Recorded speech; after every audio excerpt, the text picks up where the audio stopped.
Olá! Bom, vamos direto ao ponto, né? A questão de hoje aborda a constitucionalidade de uma emenda constitucional estadual que revogou a exigência de consulta plebiscitária para desestatização de empresas e também derrubou a proibição de monopólio privado em serviços essenciais.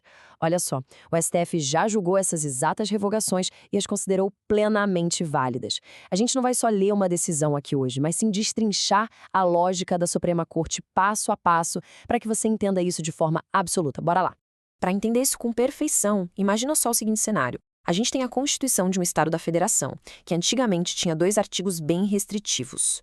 O artigo X exigia que, para vender, fundir ou extinguir qualquer empresa estatal, a população inteira tinha que ser ouvida através de um plebiscito. Já o artigo Y proibia expressamente que serviços públicos essenciais fossem objeto de monopólio privado. Aí, de repente, vem uma emenda constitucional estadual e simplesmente revoga esses dois artigos, tirando essas amarras. A grande dúvida que surge no mundo jurídico é: o Estado tem mesmo o poder de fazer isso de forma autônoma, sem bater de frente com a Constituição Federal? E é exatamente esse o nosso dilema de hoje. Consoante o entendimento do Supremo Tribunal Federal, essas revogações dos artigos X e Y são válidas? Será que o poder constituinte derivado agiu dentro dos seus limites? Bom, para descobrir, vamos analisar as alternativas dessa questão uma a uma. A alternativa A já chega dizendo que ambas as revogações são inconstitucionais. Incorreta. O STF entende que essas medidas não violam o princípio democrático nem causam retrocesso social. Pensa bem, tirar a obrigatoriedade de um plebiscito não significa acabar com a democracia. Afinal, a decisão continua passando pelo poder legislativo, que é composto por representantes que nós elegemos democraticamente. E outra, não existe um direito adquirido ao modelo engessado de prestação de serviços que justifique falar em retrocesso social aqui. Agora, olha que interessante a pegadinha da alternativa B. Ela diz que a revogação sobre os serviços essenciais é inconstitucional. Errada. A própria Constituição Federal permite, sim, a prestação de serviços públicos pelo setor privado, mediante concessão ou permissão. Ou seja, não tem nenhuma alteração ilegal do regime jurídico federal. Muito pelo contrário.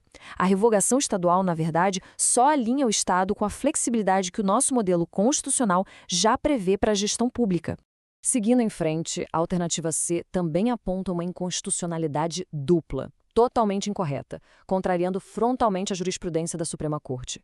Essa ideia de que apenas serviços não essenciais podem ser objeto de monopólio privado é uma premissa totalmente falsa.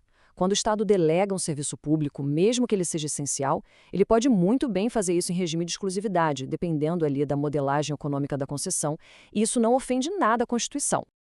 Aí chegamos na alternativa D, que tenta fazer uma salada mista. Ela afirma que a revogação do plebiscito seria inconstitucional. Errada de novo. O STF definiu com clareza que o legislador tem a discricionariedade de revogar essa exigência sem ferir a razoabilidade ou a participação social. A participação da sociedade continua existindo, e muito forte, tá? Através de audiências públicas, do próprio parlamento e de outros mecanismos democráticos. O plebiscito não é a única forma de garantir isso. E é aqui que a gente mata a questão. A alternativa E está perfeita e é o nosso gabarito.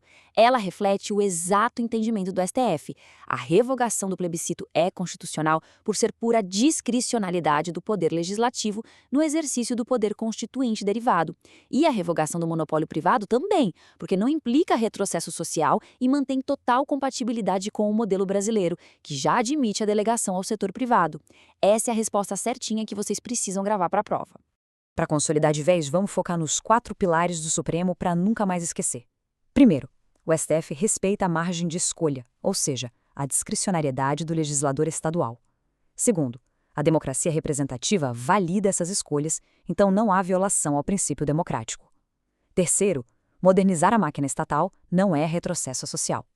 E quarto, a delegação para iniciativa privada, mesmo com exclusividade em algumas áreas, é totalmente compatível com a Constituição Federal. A harmonia entre o Estado e a União continua intacta.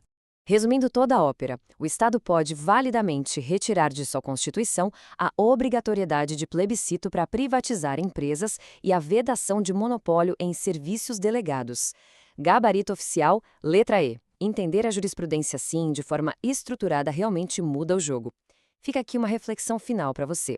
Até que ponto as constituições estaduais podem inovar sem desrespeitar a simetria com a Constituição Federal? É um equilíbrio fascinante e super cobrado.